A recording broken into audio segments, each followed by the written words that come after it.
Outros gostam do palco, outros gostam do holofote, outros gostam do púlpito, outros gostam dos bastidores, e cada um está buscando a sua carícia essencial. Acho que o Roberto Chiniachik falou sobre isso em um dos livros dele. Eu tenho esse livro. Um livro bacana, né? Ele fala sobre isso. Esse amor que falta nas pessoas é um amor, é uma bolsa, né? Que a gente vai tirando, e quanto mais tira, mais tem. E quando as pessoas são egoístas, elas seguram, daí vai esvaziando, né? Isso no mundo relacional. E Jesus, vindo para a Terra, ele trouxe essa expressão de amor de Deus, e ele distribuiu esse amor, encorajando eles. Então, não tem como a gente olhar para essa palavra hoje, que virou a chave da nossa reflexão aqui hoje. Talvez a nossa entrevista, essa entrevista que nós estamos tendo hoje, é um convite, e eu peço a sua permissão para que você possa usar e se apropriar desta palavra como uma reflexão mesmo. Medite nela, o encorajamento, tomar posse dessa coragem. É uma coragem que só pode vir da parte de Deus e através do Espírito Santo. Quando nós nos tornamos encorajados, é possível que a nossa depressão diminua, é possível que a nossa ansiedade diminua, é possível que eu consiga voltar o oxigênio no meu cérebro, é possível que eu consiga buscar ajuda de fora, porque assim, Silvério, quando a gente está numa situação dessa, a última coisa que a gente quer é buscar ajuda externa, principalmente quem está à frente de pessoas. Você falou de cuidado de si. O cuidado vem da palavra curar, do curador, né? Aquele que cuida. E muitas vezes a gente esquece de cuidar de si mesmo, que essa é a fala. Quando eu não cuido de mim, como é que eu tenho o direito de cuidar do outro?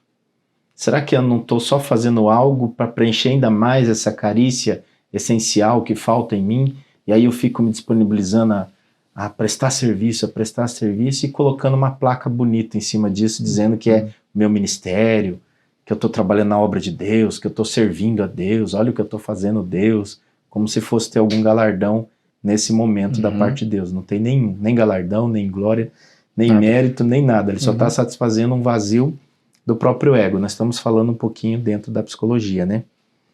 Então, pegando esse ponto desse cuidar de si, da cura, você que tem bastante experiência, aconselhamento pastoral, inclusive ministra disciplinas nessa área na faculdade, se pudesse dar uma sugestão agora a respeito disso, para as pessoas que estão ouvindo, tanto os líderes quanto aqueles que vão ser líderes pastorais, quanto aqueles que trabalham também na área corporativa, nos negócios, chefia algum grupo. O que eles precisam ter para buscar esse encorajamento, diminuir essa ansiedade?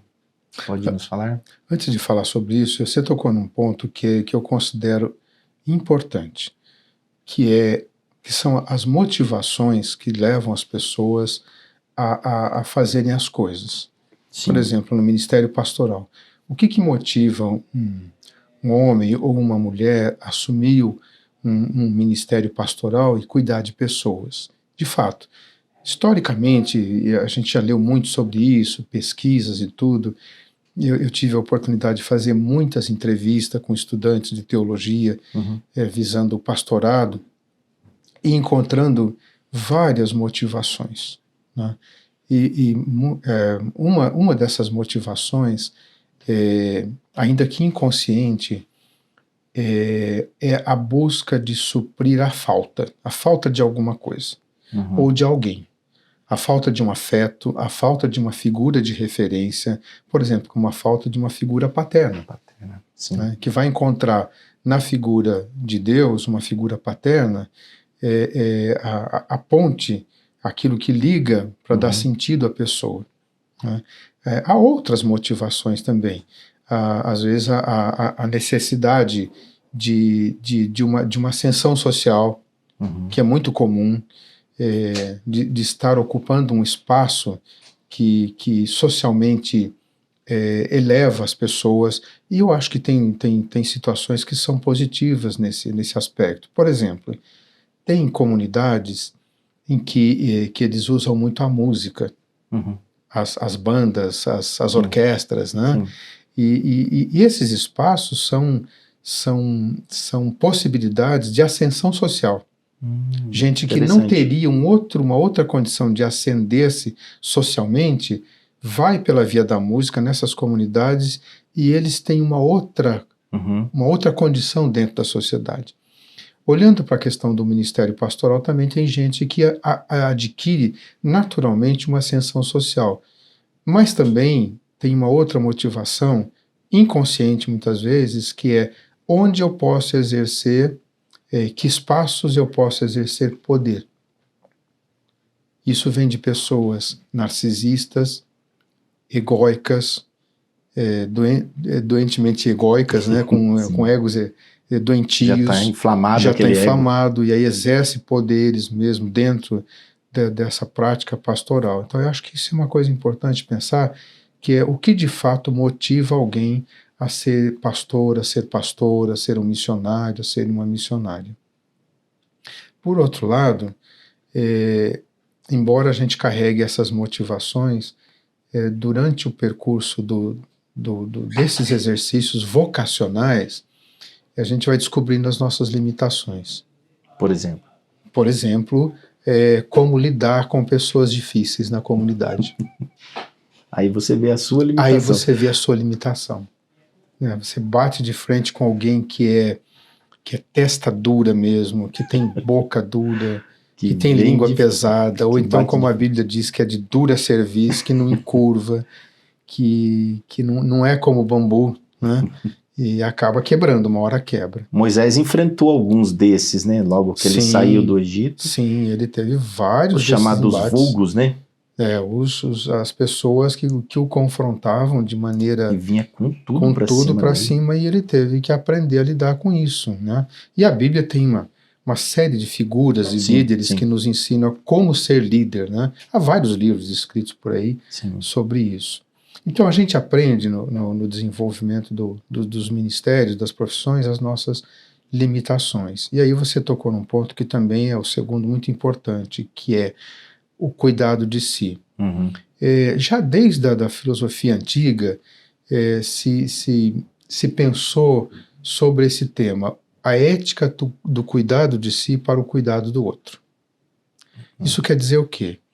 Que não tem autoridade para cuidar de alguém se esse alguém não se submete a cuidado. Então, eu sou pastor e sou psicólogo. Perfeito. Eu tive muitas oportunidades de ser aconselhado por um pastor. Você disse que tinha alguns amigos mais idosos, né, agora há pouco. Sim. A minha vida pastoral começou com os meus amigos mais diretos, mais próximos.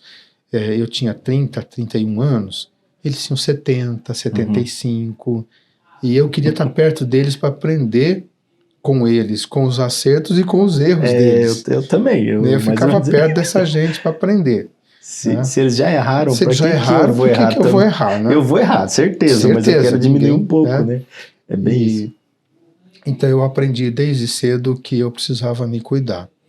E depois que eu cursei psicologia para mim foi, em primeiro lugar, um instrumento, uma ferramenta de auxílio ao ministério pastoral. Eu entendi que eu precisava entender mais sobre o comportamento humano. Perfeito. Eu não entendia por que algum líder da igreja tinha aqueles rompantes, aquelas brigas nos conselhos, né, ou aquelas exigências, às vezes mesquinhas, coisa de nada.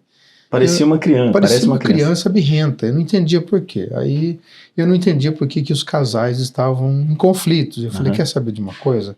Eu vou aprender a lidar, aprender sobre o comportamento humano. Entrei em psicologia quando eu cheguei aqui em Londrina, em 1991, pastoreando e estudando. E a psicologia se tornou uma ferramenta tanto para o ministério pastoral, como serviu mais tarde para o ministério docente na faculdade teológica, com essas aulas que você já mencionou que eu tenho dado ao longo desses 30 anos lá na escola.